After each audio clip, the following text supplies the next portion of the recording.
I never thought that at 68 years old I would be faking unconsciousness in a hospital bed just to hear my own son whisper, "This is the last time you breathe, old man." He said it as he disconnected my oxygen with his own hands, trying to kill me for my money. Before we continue, subscribe to William's Revenge Stories.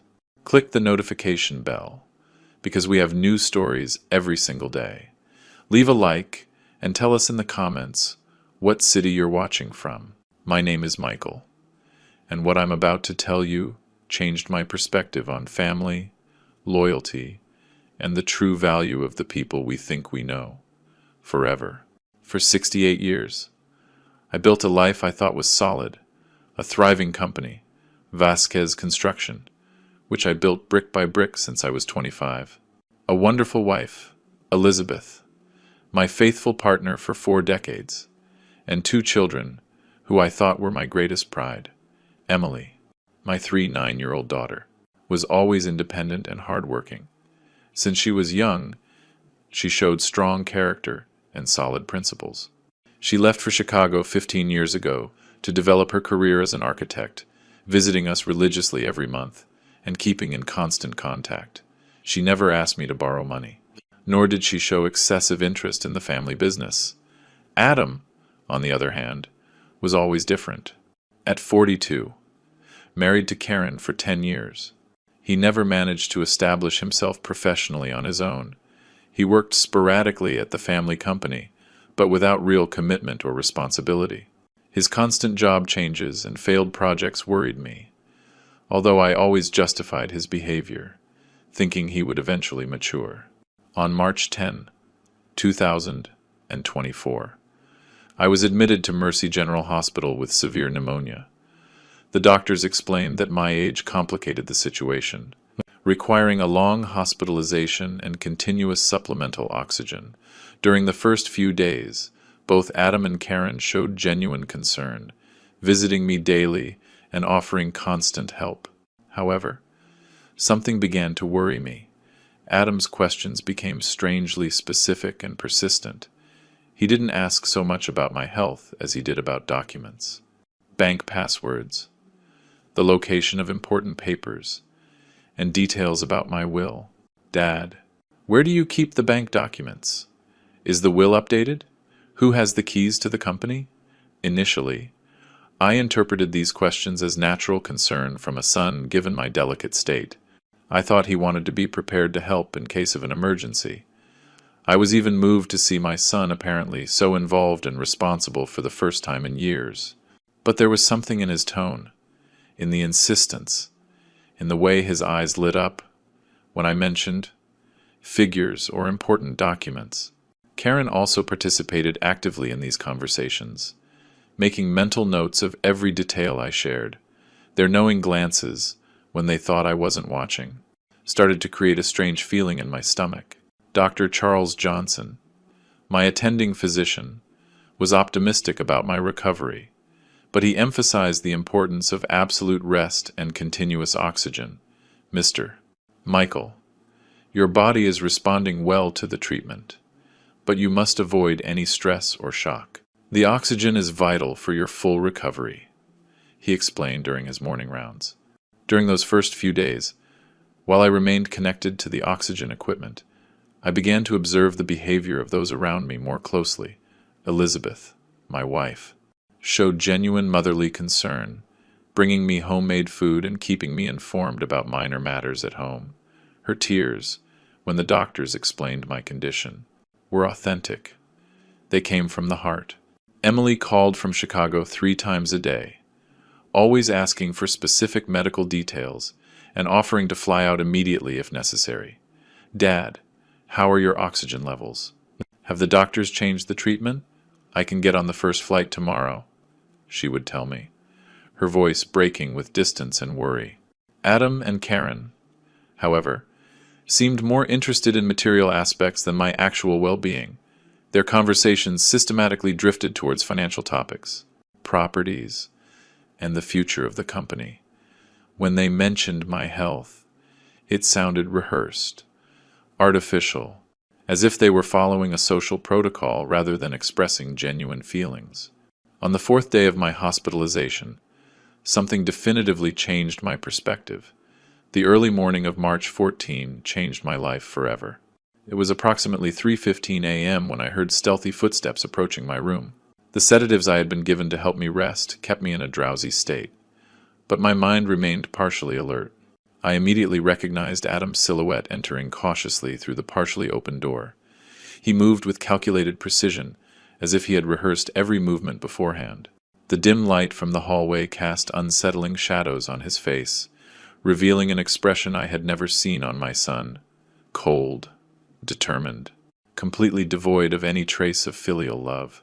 My survival instinct activated instantly.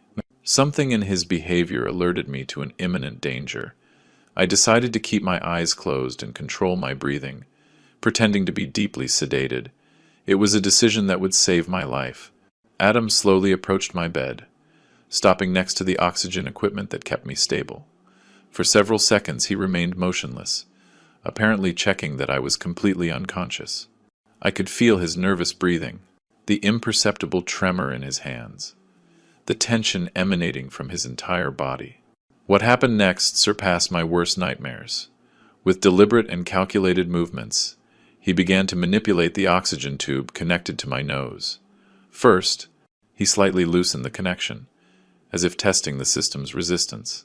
Then, with a determination that chilled my blood, he completely disconnected the oxygen supply. At that moment, leaning into my ear, he whispered the words that would be engraved in my memory forever. "This is the last time you breathe, old man. It's time for you to rest forever, and let us live in peace." The initial shock almost made me react involuntarily, but I managed to maintain absolute self-control. My heart was pounding wildly, but I continued to fake unconsciousness as I listened to every word that came from my own son's mouth. Karen was right. He continued speaking in a low voice, believing I couldn't hear him. "We've been waiting for years for you to decide to retire and transfer the company to us, but your stubbornness is ruining us. The banks won't wait any longer. Dad, we've taken on commitments thinking about the inheritance, and now we need immediate liquidity." His words revealed a macabre plan that left me completely devastated. It wasn't a momentary impulse or a desperate decision. It was a carefully elaborated plan between him and his wife to eliminate me and take possession of everything I had built over decades of honest work. Vasquez Construction is easily worth $2.5 million in the current market. He continued his sinister monologue. With that amount, we can pay off the debts on the Miami condo, the personal loans we took out last year, and we'd still have enough money left over to live comfortably without working for several years. The magnitude of his betrayal hit me like a hammer. Not only was he trying to murder me, but he had also been using my company as collateral to take on personal debts without my knowledge or authorization. The trust I had placed in him for years had been systematically betrayed. "Emily will never find out anything," he went on, with a coldness that terrified me. "She lives too far away and has always been disconnected from the family business. By the time she gets back from Chicago for the funeral, we will have already legalized the transfer of properties. Karen already consulted with her lawyer cousin about the express succession procedures." Every word was a direct stab to my father's heart. The son I had raised, educated, and loved unconditionally for 4 decades was planning my death with the same casualness as planning a vacation for approximately 10 minutes. I remained without supplemental oxygen, feeling my body begin to experience the first signs of deprivation. My mental training, developed over years of making business decisions under pressure, allowed me to maintain an external calm while internally I fought against panic and the desperate need to take a deep breath. Adam continued talking, apparently satisfied with the progress of his diabolical plan. "Tomorrow morning, when the nurses discover that the equipment was accidentally disconnected during the night, it will be too late. At your age and with pneumonia, no one will suspect anything strange. It will be classified as a natural medical fatality." The precision of his planning showed me that this was not an improvised plan. They had carefully studied my medical condition, the hospital protocols, the nursing staff's routines, and had calculated exactly how to execute the perfect crime without raising suspicion at that critical moment. When I was starting to feel dizzy from the lack of oxygen, I heard footsteps approaching in the hospital corridor. The footsteps approaching down the corridor intensified quickly. Adam panicked when he realized someone was heading directly toward my room at this hour of the morning. With clumsy and desperate movements, he tried to hastily reconnect the oxygen tube, but his nervousness betrayed him. The door opened completely, and the hallway light illuminated the entire scene. It was Nurse Chloe, the night shift supervisor, a 4 or 5-year-old woman with over 20 years of hospital experience. Her professional and trained gaze immediately caught that something was wrong with the situation. "What are you doing here at this hour, Mr. Vasquez?" Chloe asked in a firm but polite tone, addressing Adam as she turned on the room lights. Her eyes immediately fell on the oxygen equipment, noticing that the connections were not in their usual position. Adam stammered, visibly nervous, desperately searching for a convincing explanation. I came to check on Dad. I thought he was having trouble breathing, and I noticed the oxygen tube was a little loose. I was just trying to secure it better." Chloe professionally approached the medical equipment, meticulously inspecting every connection with the experience of someone who has seen similar situations before. "That's strange, Mr. Vasquez.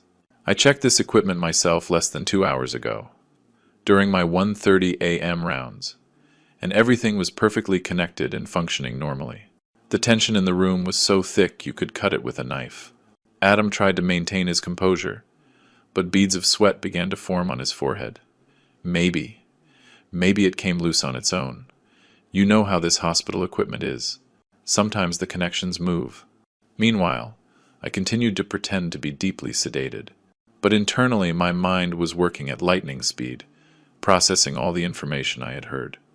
Chloe represented my immediate salvation. But I also understood that I needed to handle this situation with extreme caution, to avoid prematurely alerting Adam that I knew about his murderous intentions. Chloe took her small flashlight and carefully examined my vital signs, checking my pulse, temperature, and oxygen saturation levels on the digital monitor. "Mr. Michael's parameters show a slight irregularity in the last few minutes. The saturation dropped temporarily, but it's stabilizing again. Is that normal?" Adam asked, trying to sound concerned, but unable to completely hide his nervousness.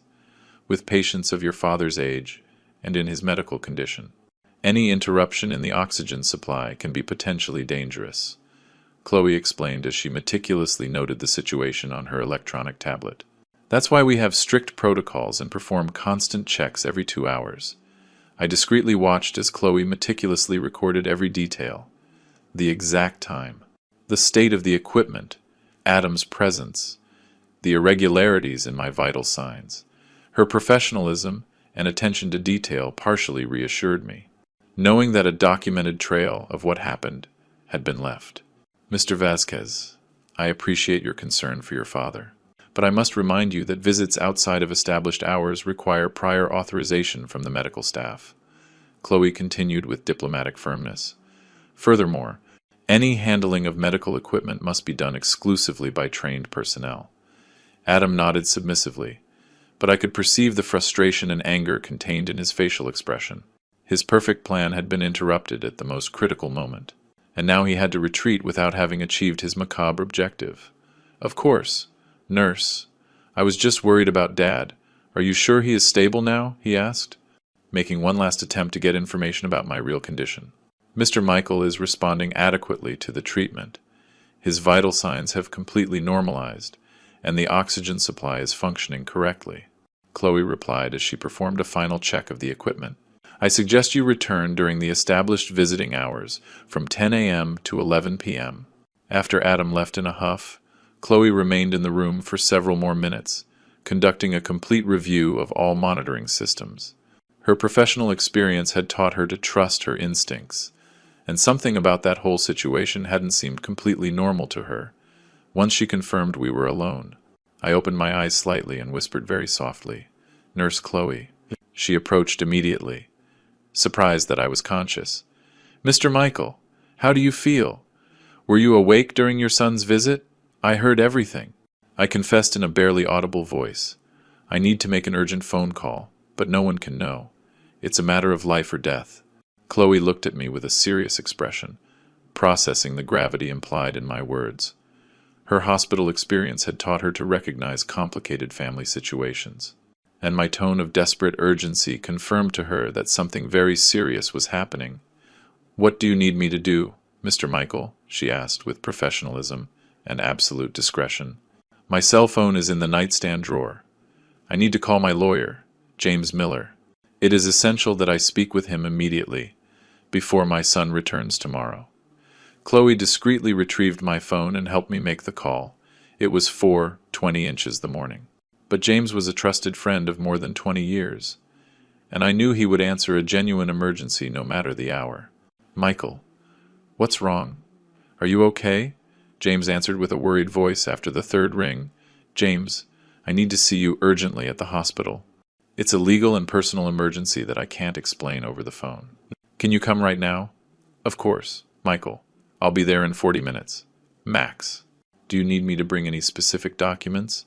"Bring everything related to my current will and the company's incorporation documents. We are going to make immediate and definitive changes." James arrived at the hospital at exactly 5:10 a.m., dressed in a formal suit and carrying his black leather briefcase. Chloe had discreetly coordinated his entry, presenting him to the security staff as a specialist medical consultant, who was coming to evaluate my case at the family's urgent request. The strategy worked perfectly.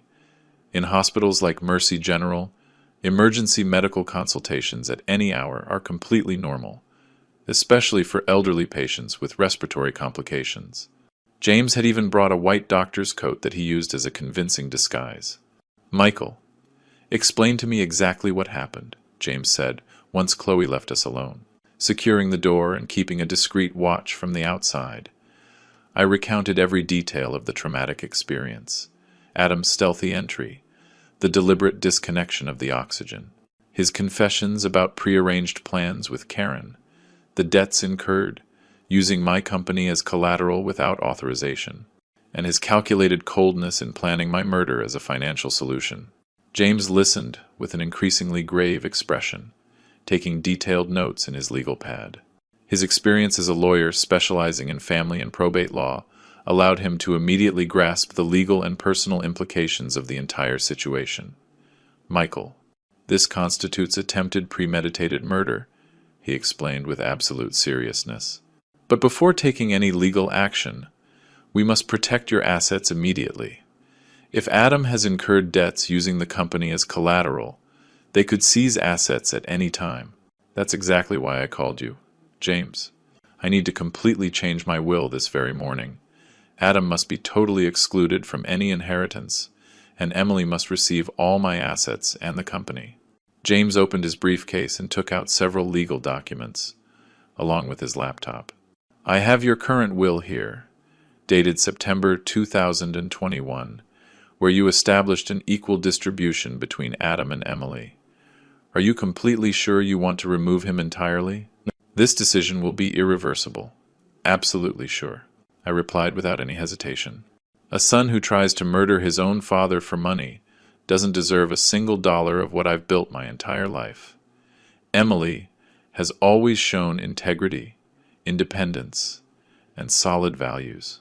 She will be the sole heir."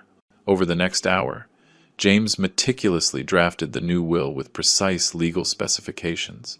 The document stated that Emily Vasquez would receive 100% of Vasquez Construction, all real estate properties, bank accounts, investments, and any assets of value belonging to my personal estate. Simultaneously, we included specific clauses that invalidated any debt or financial commitment incurred by Adam using my name, my company, or my properties as collateral. These legal protections were essential to prevent his creditors from claiming any part of my estate. "We also need to contact Elizabeth immediately to initiate a complete financial investigation," James suggested. "We must identify exactly what commitments Adam has made and with which banking entities or lenders. Elizabeth has access to all the household files and knows the location of important documents. She can review bank correspondence, contracts, and any paperwork Adam might have signed behind my back. I confirmed. We called Elizabeth from my phone. Although it was 6:30 inches the morning, she answered immediately, her concern for my health evident. "Michael, how are you feeling? Love? Did something get worse during the night?" she asked with genuine tenderness that contrasted dramatically with our son's murderous intentions. "Elizabeth, I need you to do something very important for me. Go to the home study immediately and check all the bank documents from the last 2 years. Look for any paper that has Adam's signature, especially loan contracts, guarantees, or collateral involving our properties. Something serious has happened. Michael, your voice sounds very tense," my wife perceived intuitively. "I'll explain the details when you come to the hospital, but it's crucial that you bring all the documentation you find. James is here with me, and we are handling an urgent legal matter related to the company. Elizabeth, always efficient and committed, confirmed that she would be at the hospital before 9 a.m. with all the requested documents. Her unconditional loyalty during 4 decades of marriage was a heartbreaking contrast to our son's betrayal. While we waited, James and I strategically planned the next steps. It was crucial to maintain absolute discretion about our legal moves until all the asset modifications were complete and we had full documentary evidence of Adam's fraudulent activities. Michael, once we sign this new will, it will be automatically registered with the Registry of Last Wills," James explained. "However, I also recommend that we prepare a sworn affidavit detailing the events of this morning, in case we need to press criminal charges later." "Do you think we should involve the police immediately?" I asked, still feeling fatherly pain despite everything that had happened. "First, let's secure your assets and gather complete evidence of his fraudulent activities. Then, we can decide whether to press charges for attempted murder. Nurse Chloe will be a crucial witness, as she witnessed the scene and documented the irregularities with your medical equipment. At 7:45 a.m., I solemnly signed the new will with James as a legal witness. The document was officially registered, establishing Emily as the sole universal heir and completely excluding Adam from any inheritance. Chloe returned discreetly to inform us that the day shift would begin in 15 minutes, which meant we had to finish our secret meeting before the new medical staff arrived. "James, this document must remain an absolute secret until we decide the appropriate time to reveal it," I instructed him as I placed a copy in my nightstand drawer, hidden among my personal belongings. "Completely understood. Michael, I will maintain total confidentiality until I receive specific instructions from you. Do you want me to contact Emily directly to inform her about the situation?" "Not yet. I prefer to handle that conversation personally when she comes to visit. Emily deserves to hear the truth directly from me, not through third parties." James left the hospital, maintaining his disguise as a medical consultant, carrying all the original legal documentation for safekeeping in his professional office. I remained in bed, pretending to be asleep, but internally experiencing a complex mixture of relief, deep sadness, and iron determination. I had made the most difficult decision of my life, but also the most necessary one to protect my dignity and the fruits of decades of honest work. At 8:50 a.m., Elizabeth arrived at the hospital carrying a bulky folder full of documents. Her face reflected worry and confusion, clearly intrigued by my urgent request to review financial paperwork at such an early hour. "Michael, I found some very strange things in the study," she said as she sat next to my bed and opened the folder with a serious expression. "There are documents I've never seen before, and some have very recent dates." Chloe, who had become our discreet ally, ensured we had complete privacy, closing the door and placing a "Do Not Disturb" medical consultation in progress sign on the outside. Elizabeth began to systematically show me every suspicious document she had located during her morning search. The first paper she showed me sent an immediate shock through me. It was a personal loan contract for $85,000, dated January 2024, signed by Adam Vasquez, using future family business inheritance as collateral. "Did you authorize this, Michael?" Elizabeth asked. Evident disbelief in her voice, I have never seen this document in my life, I replied, feeling the indignation grow in my chest. Adam used my company as collateral without my knowledge or consent. This constitutes serious financial fraud. The second document was even more alarming. A mortgage application for $125,000 on our Miami condo, submitted by Adam and Karen last February, listing Michael Vasquez as the joint guarantor. My signature had been poorly forged. Elizabeth, compare this signature with my authentic one on any official document, I asked, pointing to the obvious forgery. The differences are crystal clear to any handwriting expert.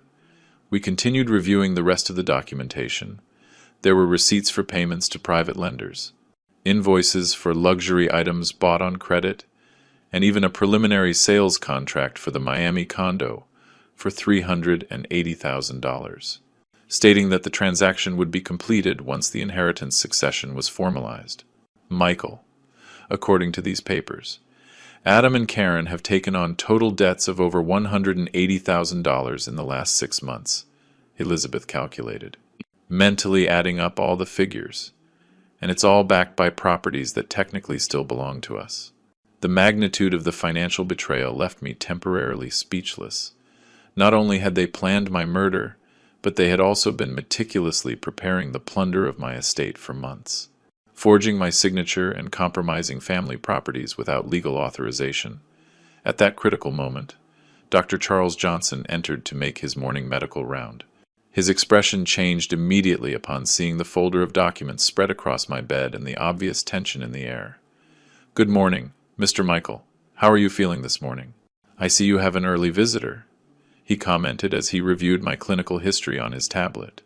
"Dr. Johnson, I need to consult with you about something very important," I said, adopting a serious tone that immediately caught his professional attention. Nurse Chloe, from the night shift, witnessed a very irregular situation in my room during the early morning. "Could you speak with her to get the details?" The doctor nodded and used the internal intercom to call Chloe, who appeared a few minutes later with her nightly incident report. "Doctor, I registered a significant anomaly at approximately 3:30 a.m., Chloe explained with absolute professionalism. "The patient's son was found tampering with the oxygen equipment without authorization. When I arrived, the tube was disconnected, and Mr. Michael's saturation levels had dropped considerably." "Doctor," Johnson frowned as he carefully read the written report Chloe handed him. "This is very serious. Mr. Michael, any unauthorized interruption of the oxygen supply can have fatal consequences for a patient in your medical condition. Doctor, based on this situation, and for reasons of personal safety, I request that a visual monitoring system be installed in my room." I asked him directly. "I fear that similar incidents may be repeated." The doctor briefly reflected on my request. "That is a very unusual request, Mr. Michael, but considering the circumstances documented by Nurse Chloe, I can justify the installation of security cameras as a medical precaution. I would appreciate it enormously, Doctor. My peace of mind is fundamental to my recovery, and these incidents are causing me a lot of stress." I insisted with a convincing tone. "Perfect. I will immediately contact the hospital security department to have a discreet video surveillance system installed before noon. The cameras will record any activity in your room 24 hours a day." Once Dr. Johnson left to coordinate the installation of the security equipment, Elizabeth and I continued to analyze the fraudulent documentation. Each paper represented a new layer of betrayal and manipulation that they had been executing behind my back for months. "Michael, there's something else I have to show you," Elizabeth said with a particularly grave expression as she pulled a sealed envelope from the bottom of the folder. "I found this hidden behind other documents in the bottom drawer of the desk." I opened the envelope and found a series of photographs of our most valuable properties. The main house, the Miami condo, the central office of Vasquez Construction, and several investment plots. Each photograph had handwritten notes with market value estimates and projected sale dates. "Elizabeth, this proves they have been systematically cataloging all our assets for later liquidation," I analyzed as I examined each image. This was not an improvised plan. They have been preparing this plunder for a long time. The accumulated evidence painted a devastating picture of premeditation, fraud, and family betrayal that surpassed my worst expectations. Adam and Karen had not only planned my death, but they had also been meticulously preparing the appropriation of my entire estate. "What do we do now, Michael?" Elizabeth asked with tears in her eyes, clearly overwhelmed by the scale of our son's betrayal. "Now, we wait," I replied with cold determination. "The cameras will be installed before noon, and I am certain that Adam will return to try to finish what he started last night. This time, we will have irrefutable visual evidence of his murderous intentions." At 11:45 a.m., specialized technicians from the hospital security department finished discreetly installing 2 high-definition cameras in my room. One was strategically positioned to capture the entire area of the medical equipment, while the second offered a complete panoramic view of the room. The head of security, an experienced man named Robert Castle, personally explained the system's operation to me. "Mr. Michael, the cameras will record continuously in high resolution with ambient audio. Everything is automatically stored on our central servers, and you can also access the footage in real time from this discrete monitor." He showed me a small touchscreen installed next to my bed, camouflaged among the usual medical equipment. If you observe any suspicious situation, you can press this silent alert button, and security personnel will come immediately without making a sound. Elizabeth stayed by my side all morning, meticulously organizing all the documentary evidence we had compiled. We created a complete chronological file of every fraudulent transaction, every forged signature, and every financial commitment illegally made by Adam using my estate. "Michael, Emily called half an hour ago asking about your condition," Elizabeth informed me. "I told her you were stable, but that you preferred to rest today." "When do you plan to tell her this whole situation?" "After we get the definitive visual evidence of Adam's intentions," I replied with determination. "Emily deserves to know the whole truth. But I want to have irrefutable proof before shattering her image of her brother." During the early afternoon, several members of the medical staff made their usual rounds, all commenting positively on my progressive improvement. Ironically, while my physical health was recovering, my emotional world was collapsing due to family betrayal. At 2:30 p.m., Dr. Johnson arrived with encouraging medical news. "Mr. Michael, your oxygen levels have completely stabilized, and the lung infection is responding excellently to the antibiotics. If we continue with this positive evolution, I could consider discharging you from the hospital within a week." "Doctor, would it be possible to maintain my appearance of frailty for a few more days?" I asked, with a request that clearly surprised him. "For personal reasons that I prefer not to detail, I need any visitor to perceive me as weak and vulnerable." The doctor observed me with professional curiosity, but respected my privacy. "I can adjust the medication to maintain some apparent drowsiness, and we can continue with the supplemental oxygen, even if it's no longer strictly necessary." "Is this related to the security system we installed?" "Exactly, doctor.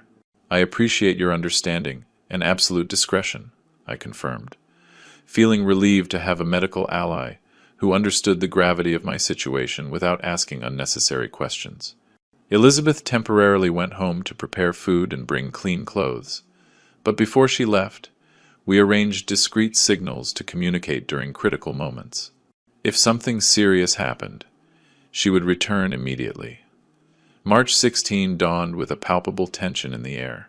I had slept restlessly, mentally anticipating the possible scenarios that would unfold during the day.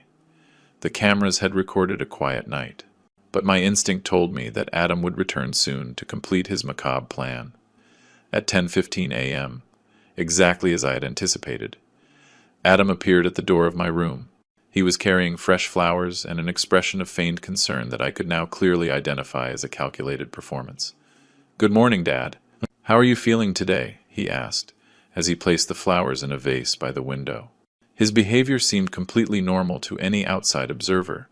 I kept my eyes half closed and breathed with apparent difficulty, pretending to be weaker than I really was. "Adam, I feel very tired today," I murmured in a barely audible voice. "Don't worry, Dad. The doctors say your recovery is going very well. You just need to rest, and you'll be home with us soon," he replied. sitting next to my bed with false tenderness. For the next 20 minutes, we held a superficial conversation about everyday topics. Adam asked about my appetite, my pain levels, and my expectations for recovery. Everything sounded perfectly normal, like any conversation between a father and son during a hospitalization. However, I was discreetly observing his every move, waiting for the moment he would reveal his true intentions. The cameras were silently recording every word, every gesture, every facial expression that would later serve as irrefutable legal evidence. At 11:30 a.m., Adam got up and walked to the window, seemingly admiring the view from the hospital. "Dad, there's something I need to discuss with you when you feel more energetic," he said, without turning towards me. "What do you need, son?" I asked, maintaining my performance of extreme weakness. "It's about the company. Dad, Karen and I have been thinking that maybe you should consider gradually transferring management to the next generation. You're already 68, and this medical scare has made us reflect on the future." His words confirmed exactly what I had heard during his nighttime confession 2 days earlier. He was initiating the conversation that would eventually lead him to reveal his criminal plans on camera. "Adam, I still don't feel prepared for those important decisions," I responded weakly, giving him rope to continue developing his strategy. "I understand perfectly, Dad. But think about it, Vasquez Construction could be worth more than $2 million if we decide to sell it at the right time. With that amount, you and Mom could live comfortably without financial worries for the rest of your lives." The greed in his voice became more and more evident as he described his plans to liquidate my estate. I continued to pretend to be too weak to fully process his suggestions, which encouraged him to be more specific and direct in his proposals.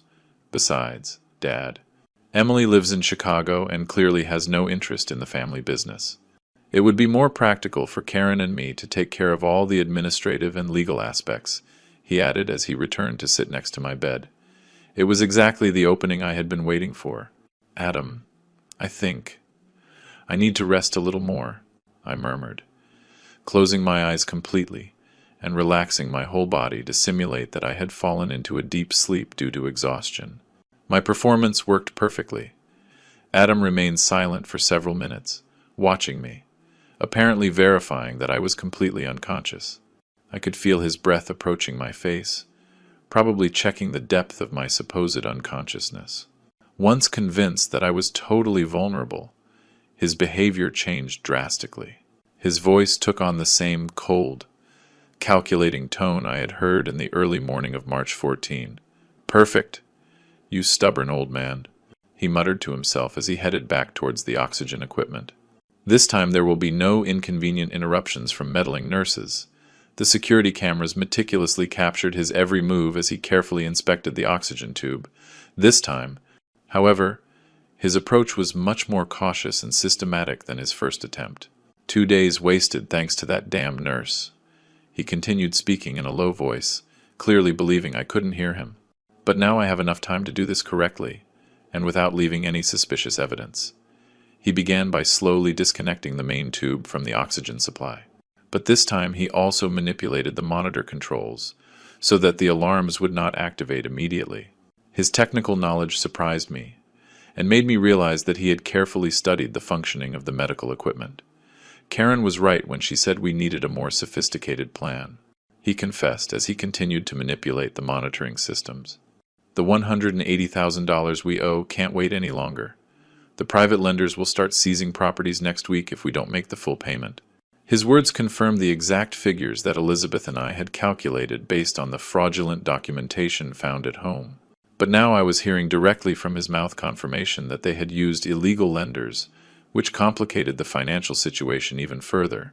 "Vasquez Construction can easily be sold for $2.3 million, according to the appraisals we did last month." He continued his confession as he verified that the oxygen had completely stopped flowing. "With that amount, we pay off all the debts, buy the condo in Miami that we've been looking at, and still have over $400,000 left for personal investments." The precision of his financial calculations showed me that this was not an improvised plan born of desperation, but a strategy meticulously planned for months. They had professionally appraised my company, identified potential buyers, and calculated exactly how much money they would get from my death. Emily will never suspect anything strange, he continued, as he made sure there was no physical evidence of tampering on the equipment. She lives too far away and barely visits New York twice a year. By the time she comes for the funeral, we will have already completed all the legal transactions. At that moment, my outrage reached levels I had never experienced in 68 years of life. Not only was I hearing the details of my own murder, but I also knew their plans to deceive Emily and steal her rightful inheritance. Karen's lawyer cousin has already prepared all the express succession documents, he added with evident satisfaction in his voice. In this state, when there's no specific recent will, the children automatically inherit in equal parts. Emily will get her share, of course, but we will control the sale and administration of all the assets. His ignorance of my new will gave me an additional strategic advantage. Adam and Karen had based their entire plan on the assumption that my 2021 will was still valid, never imagining that I had completely modified my testamentary provisions just 2 days earlier. For approximately 12 minutes, I remained without supplemental oxygen, while Adam meticulously arranged the scene to make it look like a natural, technical failure of the medical equipment. His previous experience on March 14 had taught him exactly what adjustments to make to avoid immediate alarms. This time, when the nurses discover the equipment malfunction, it will be too late to revive you, he murmured with sinister satisfaction. At your age and with pneumonia, oxygen deprivation for 15 minutes will be definitively fatal at that critical moment. When I was beginning to feel the first real symptoms of oxygen deprivation, I decided I had obtained enough incriminating evidence. It was time to execute the final phase of my strategy. I discreetly pressed the silent alert button that Robert Castle had installed next to my bed. The system would immediately send a signal to the Security Control Center, and specialized personnel would head to my room in less than 2 minutes. Simultaneously, I slowly opened my eyes and partially sat up in bed, pretending to gradually wake up from my deep sleep. My performance had to be perfectly convincing to capture his reaction of total surprise. "Adam, what are you doing with my oxygen?" I asked in a weak but clearly audible voice, simulating confusion and disorientation from having woken up unexpectedly. His face instantly transformed into a mask of absolute terror. His eyes bulged, his skin turned dramatically pale, and his hands began to tremble uncontrollably. I had never seen a human being experience such a level of shock and panic. "Dad, I was just—" The tube looked like it was badly connected. He stammered desperately as he tried to quickly reconnect the oxygen supply with clumsy, nervous movements. "Adam, I heard everything you said," I declared, my voice gradually regaining its natural strength and authority. "Every word about the $180,000 in debt, the plans to sell my company for $2.3 million, and your intentions to murder me to collect the inheritance." His legs began to fail him, and he had to lean against the wall to keep from falling. His mouth opened and closed without producing any sound, like a fish out of water gasping for breath. At that exact moment, the door opened, and 3 security guards entered the room discreetly, followed by Chloe and Dr. Johnson, who had been automatically alerted by the emergency system. "Gentlemen, everything that just happened has been recorded by our security cameras," Robert Castle announced as he showed his tablet with the real-time images. "We have complete visual evidence of unauthorized tampering with medical equipment and explicit confessions of criminal intentions." Adam completely collapsed into a chair, covering his face with his hands as he sobbed uncontrollably. "Please, don't call the police yet." Adam sobbed between desperate tears. "Dad, I can explain everything. Things got really complicated, and we didn't know what to do. I never really wanted to hurt you." His pathetic display caused a mixture of contempt and pity in me that I never thought I would experience towards my own son. After hearing his detailed confessions about murder plans, he was now trying to minimize the severity of his criminal acts. "Robert, please play the full recording so that everyone present can hear exactly what my son confessed while he believed I was unconscious," I requested, maintaining a firm and controlled tone. Robert Castle connected his tablet to the large monitor in the room and played the entire recorded sequence from the moment Adam had begun tampering with the oxygen equipment. The images were crystal clear, and the audio perfectly captured every word of his confession. "Doctor." Johnson listened with an increasingly grave expression, while Chloe took additional notes for the official medical report. The security guards remained in strategic positions, ready to act if the situation became more tense.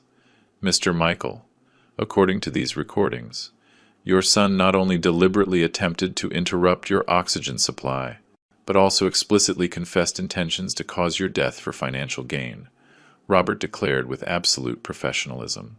"Dad, please forgive me," Adam implored, kneeling by my bed.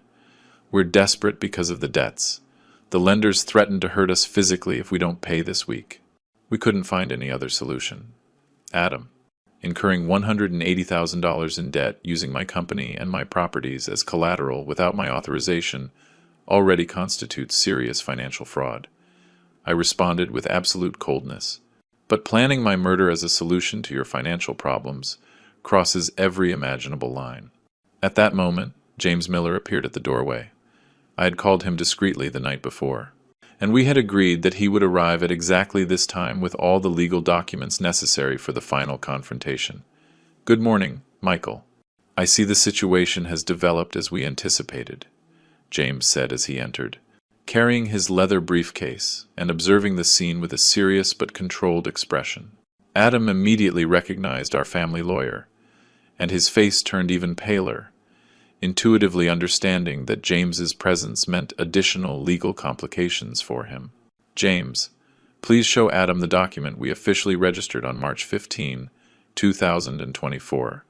I requested directly, without preamble or unnecessary explanations."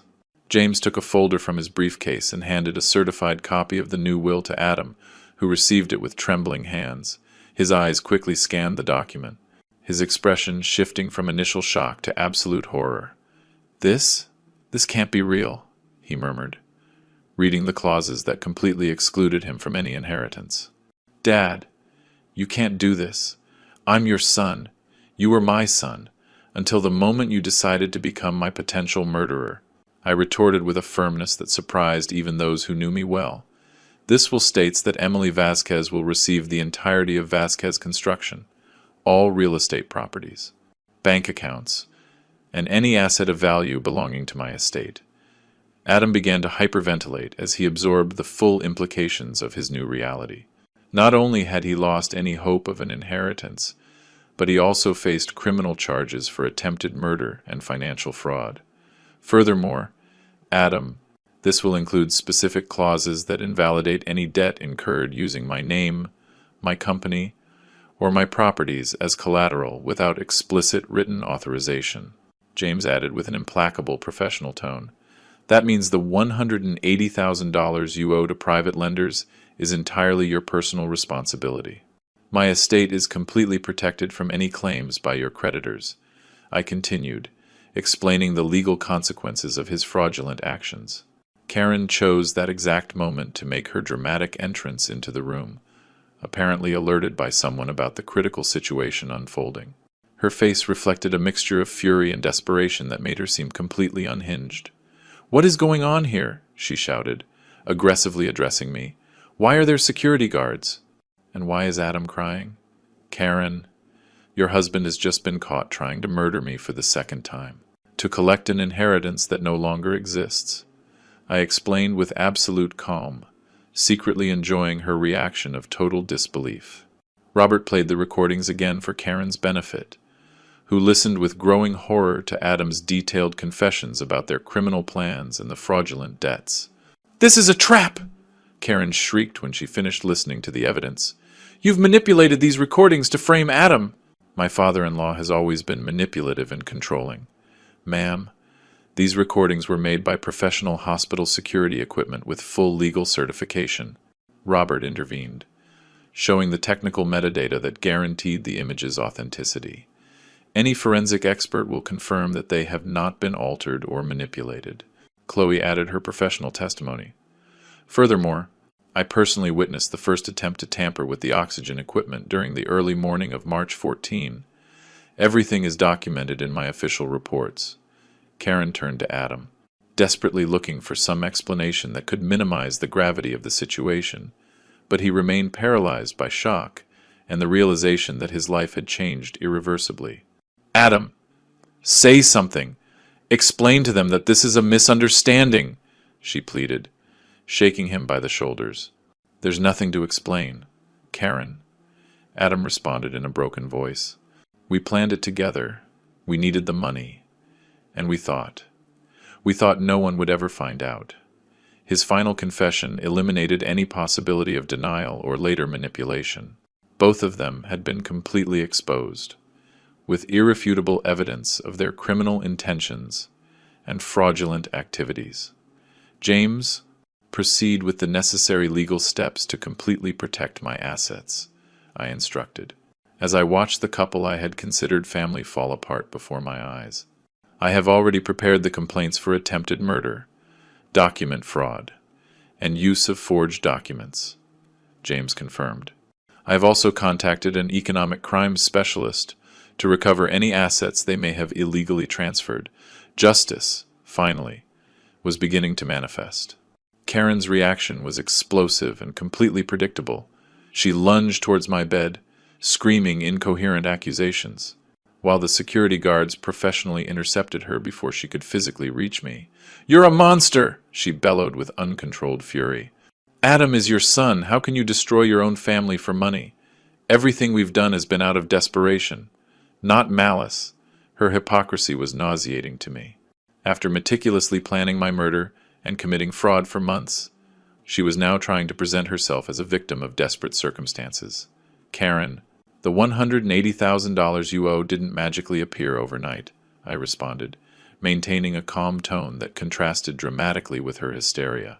You consciously took out loans, forged my signature, and used my properties as collateral without authorization.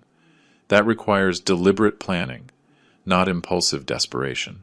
James intervened, showing the complete folder of fraudulent documentation that Elizabeth had compiled. Mrs. Vasquez, we have evidence of at least 15 separate financial transactions made over the last 8 months, using Mr. Michael's estate as unauthorized backing. Karen's eyes darted to the documents with an expression of growing desperation. She knew perfectly well that each paper represented additional incriminating evidence that would further complicate her legal situation.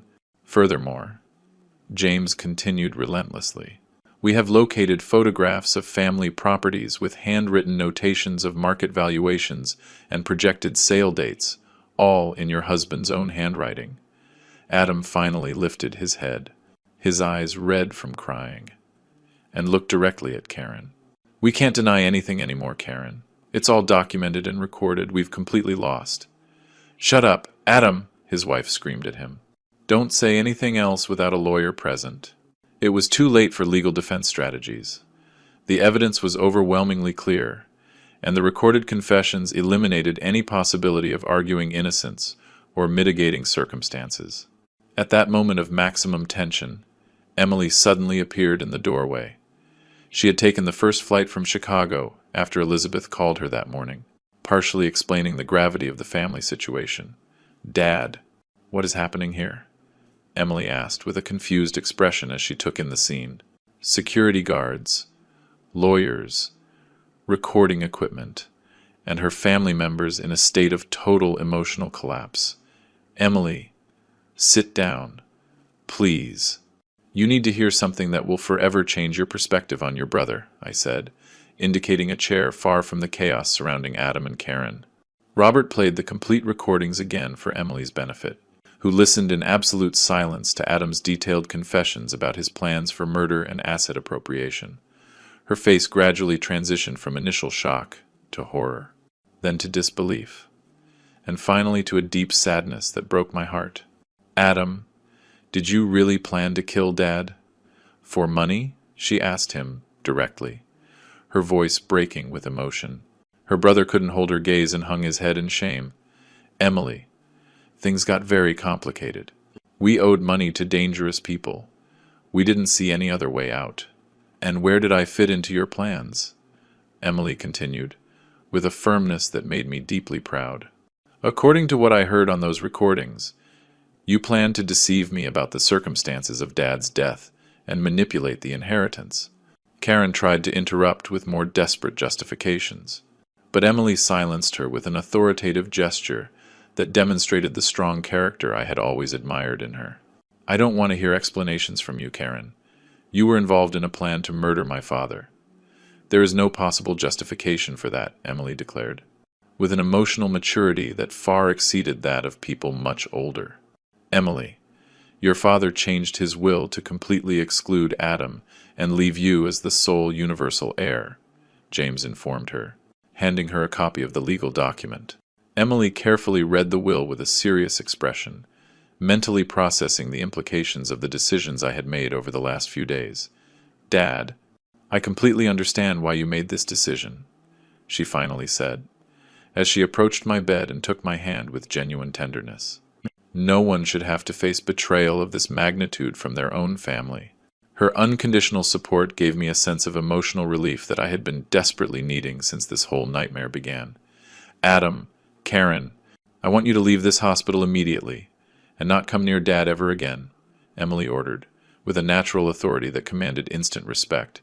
You have caused enough damage and pain. Emily, please.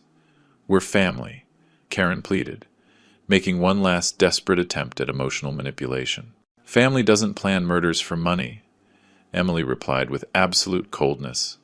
You chose to become criminals. Now you must face the consequences of your decisions. The security guards, following instructions from Robert, formally escorted Adam and Karen out of the room and the hospital, with specific orders not to allow their return without explicit legal authorization.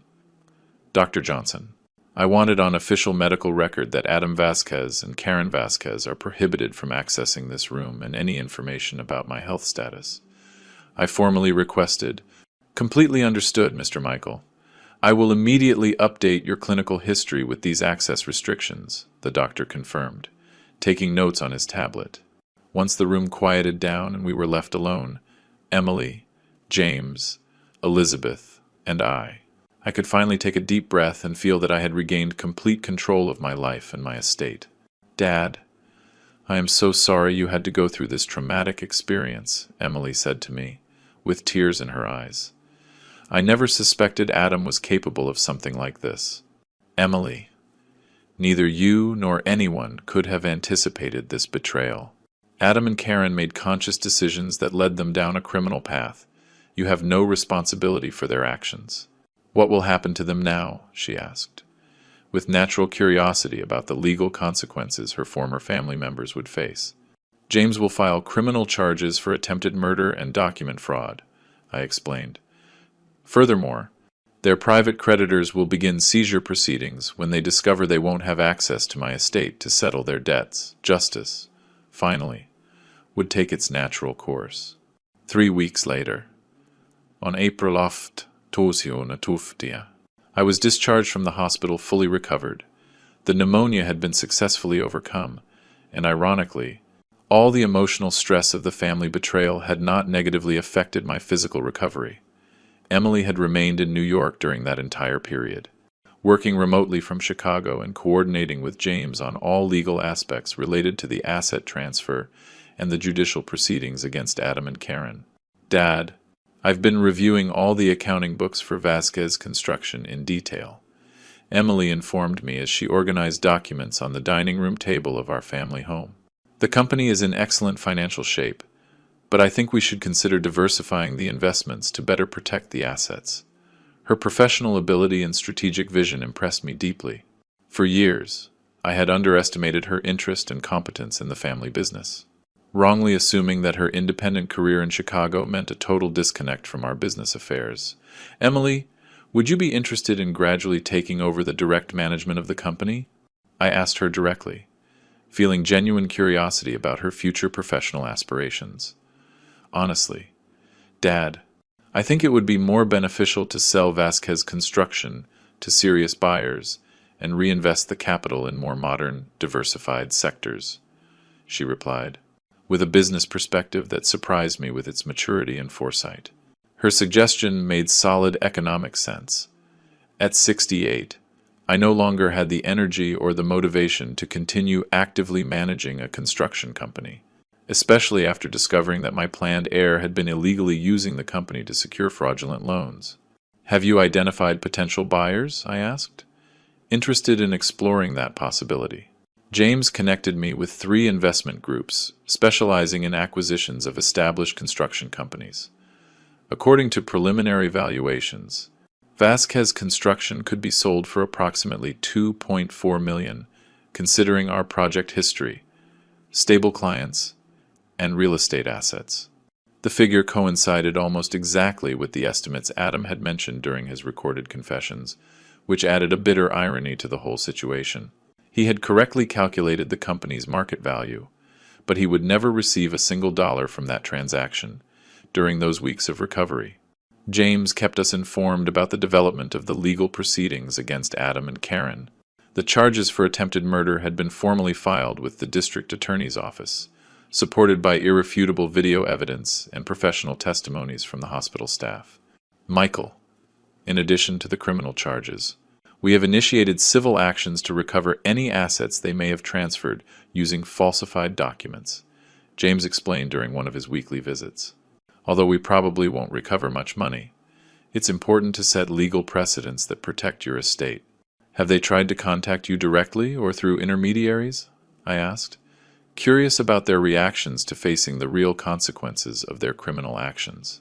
Karen called my office several times trying to negotiate some kind of out-of-court settlement, but I explained clearly that there is no possibility of negotiation. "The criminal charges will follow their normal legal course," he replied with absolute professional firmness. Elizabeth, who had remained surprisingly strong throughout the entire family crisis, began to show signs of relief and personal renewal. The confirmation that Emily was completely trustworthy and loyal had eased her worries about the future of our family estate. "Michael, I think we should take advantage of this new stage of our lives to do things we had always postponed," she suggested one afternoon while preparing tea in the kitchen. "We have our health, we have financial resources, and now we have the peace of mind of knowing that Emily will responsibly take care of everything." Her suggestion made me reflect on opportunities I had been ignoring for years due to business obligations and family responsibilities that now turned out to have been misdirected. "What do you have in mind, Elizabeth?" I asked, feeling genuine curiosity about her personal aspirations. We always talked about traveling extensively through Europe, visiting museums, getting to know different cultures, but we never found the right time. Now we could plan long trips without financial worries or urgent business commitments. The idea was enormously appealing to me. For decades, I had postponed personal experiences in favor of professional and family obligations, many of which I now understood had been poorly directed emotional investments. Emily enthusiastically supported the suggestion of their travels. "Dad, Mom, you should definitely take this opportunity. I can coordinate the sale of the company and handle all the legal aspects with James.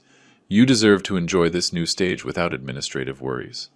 Over the following weeks, we began to seriously plan a series of extensive trips that would allow us to explore destinations we had always wanted to see. Emily coordinated with travel agencies specializing in trips for seniors, ensuring we had comfortable but exciting itineraries. On May 15, Emily presented me with a formal offer to purchase Vasquez Construction for $2.35 million, submitted by a Catalan investment group with an excellent reputation and solid business references. "Dad, I've thoroughly reviewed their financial background and business references. They are completely reliable and offer very favorable payment terms, 40% at the time of signing the contract, and the remaining balance in 6 monthly installments with minimal interest. Emily, proceed with the sale. I trust your professional judgment and your ability to handle this transaction completely," I confirmed, feeling total peace of mind about delegating this responsibility into competent and loyal hands. Meanwhile, news about Adam and Karen reached us sporadically through mutual acquaintances. Their financial situation had deteriorated dramatically after the private lenders discovered they would not have access to my estate to recover their loans. "Michael, according to reports I received from contacts in the financial sector. They have lost their condo to foreclosure and are currently living in a rented room on the outskirts of New York. James informed me during one of our legal follow-up meetings. Has Adam found stable work? I asked, feeling a morbid curiosity about how he was facing the real consequences of his criminal decisions. Apparently, he works as a food delivery driver for one of those mobile apps. His pending criminal record has significantly complicated his traditional employment options. The poetic justice of his situation didn't give me personal satisfaction, but it did confirm that decisions have real and proportional consequences. Adam had consciously chosen the path of betrayal and crime, and now he was directly experiencing the results of those choices. On June 1, we officially signed the sale of Vasquez Construction, thus completing my definitive transition into full retirement, and freeing me from any business responsibility that tied me to New York. On December 3, 2024, as the plane took off from the New York airport bound for Rome, I felt an emotional release I hadn't experienced in decades. Emily was sitting by the window, reviewing our 2-year travel itinerary, which included 15 different countries across Europe, Asia, and America. Dad, our first destination will be Rome for 2 weeks, then Florence, then Paris, and in January we'll be in Switzerland for skiing, she explained with genuine enthusiasm, showing the hotel reservations on her tablet. During the 8 months since my release from the hospital, my life had undergone a complete transformation that exceeded my most optimistic expectations. The sale of Vasquez Construction for $2.35 million had provided absolute financial security for the rest of our lives, and more importantly, it had eliminated any material connection to the betrayals of the past. Emily had proven to be an exceptional manager of our resources, intelligently diversifying investments and establishing reserve funds that guaranteed stable passive income for decades. Her professional competence had far surpassed my initial expectations. Emily, I want to thank you for having handled the entire business and legal transition so professionally. I told her sincerely as the plane reached cruising altitude. Without your support and competence, I would never have managed to resolve this family crisis so successfully. Dad, I always knew that one day we would have to face difficult situations as a family, but I never imagined they would be so extreme, she replied with mature reflection. The important thing is that you discovered the truth before it was too late to protect yourself. During the first few months after the hospital, Emily and I had developed a much deeper and more authentic father-daughter relationship than we had maintained for years. Her unconditional support during the crisis had revealed personal qualities that I had underestimated due to geographical distance and our sporadic interactions. The legal proceedings against Adam and Karen had followed their natural legal course. In October, both had been convicted of document fraud and attempted murder. Adam received a 4-year prison sentence, while Karen was sentenced to 3 years for criminal complicity. James informed me last week that the judicial seizures recovered approximately $35,000 in assets they had acquired with fraudulent loans. Emily had told me during our travel preparations, it's not a significant amount, but it sets important legal precedents. Justice had prevailed completely. Although the emotional consequences of the whole experience would stay with me permanently, I had lost a son. But I had gained a deep understanding of authentic loyalty and the true value of honest family relationships. During our flight to Rome, I reflected on the fundamental changes in my perspective on family, money, and life's purpose. Adam's betrayal had been devastating, but it had also been a catalyst for discovering personal strengths I didn't know I had, and for genuinely valuing the people who deserved my trust and affection. Dad, do you ever regret the decisions you made regarding Adam? Emily asked me, with genuine curiosity about my internal emotional processes. Emily, the decisions I made were the only ones possible to protect my dignity and my literal survival, I replied with absolute conviction. Adam consciously chose to become my enemy when he planned my murder. I simply responded appropriately to that threat. Do you think he will ever try to contact you again? She continued asking. From prison, he has sent several letters through intermediaries, but they have all been intercepted by James according to my specific instructions. I explained. I have no interest whatsoever in reading apologies or justifications from someone who tried to murder me for money. Emily nodded understandingly. Her emotional maturity in processing complex family situations continued to impress me and reaffirmed my confidence in having chosen her as my sole heir. During our first days in Rome, we experienced a sense of freedom and renewal that had been absent from our lives for years. We visited the Colosseum, the Vatican museums, the Trevi Fountain, and enjoyed long meals at traditional restaurants without any time pressure or financial worries. Michael, I can't remember the last time I felt so relaxed and optimistic about the future. Elizabeth confessed to me one afternoon as we walked through the cobbled streets of Trastevere. It's as if we've regained a youth we thought was lost. Her observation perfectly captured my own feelings. At 69, I felt more energetic and hopeful than I had during the previous decade, when I had been unconsciously carrying the weight of toxic family relationships and misdirected expectations.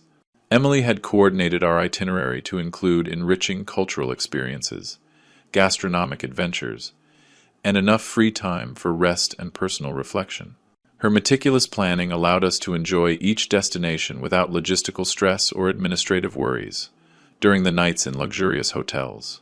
I frequently reflected on the dramatic contrast between my current situation and what my fate would have been if Adam had successfully executed his murderous plan. Instead of enjoying world travels with people who genuinely loved me, I would have been dead, and my estate would have been plundered by criminals who faked my paternal trust. Dad, I think this traumatic experience, although painful, finally freed you from family obligations that had been limiting you for years. Emily observed during a dinner at a restaurant overlooking the Roman Pantheon. Her perspective was profoundly accurate. For decades, I had been investing emotional energy and financial resources in relationships that turned out to be fundamentally false, while underestimating authentic connections that deserved greater attention and cultivation. Emily, my only regret is not having recognized your genuine loyalty sooner, and having allowed Adam to monopolize so much of my attention for years. I confessed honestly. The important thing is that now we have unlimited time to strengthen our relationship and create positive memories together, she replied, with an emotional wisdom that moved me deeply. As we planned our future destinations for the next 2 years, I felt a deep gratitude towards life for giving me a second chance to experience authentic happiness and family relationships based on genuine love instead of financial expectations. Adam's betrayal, paradoxically, had been the most valuable gift I could have received. My own liberation towards a full, authentic life, surrounded only by people who deserved my trust and affection. At 69 years old, I had finally begun to truly live. If you like this story, give the video a like, subscribe to the channel, and share your impressions in the comments. To hear the next story, click on the box on the left. Thanks for watching.